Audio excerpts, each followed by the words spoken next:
بسم اللہ الرحمن الرحیم۔ نکاح کے وجہ سے بہت سے فائدے حاصل ہوتی ہے۔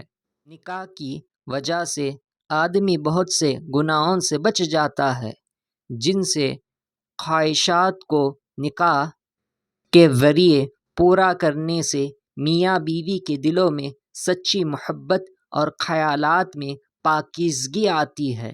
انسان میں ذمہ داری کا احساس جاگتا ہے، شرم و حیا جیسی صفت پیدا ہوتی ہے، بے شمار برائیوں سے انسان کی حفاظت ہوتی ہے، پرسکون زندگی نصیب ہوتی ہے۔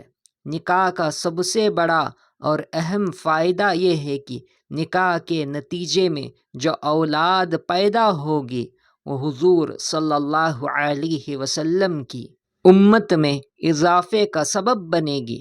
ایک حدیث میں رسول اللہ صلی اللہ علیہ وسلم نے فرمایا، نکاح میری سنت ہے، جو شخص اس پر عمل نہیں کرے گا وہ مجھ میں سے نہیں ہے۔ نکاح کرو، کیونکہ اس کے ذریعے میں دوسری امتیوں پر تمہارے ذریعے فخر کروں گا۔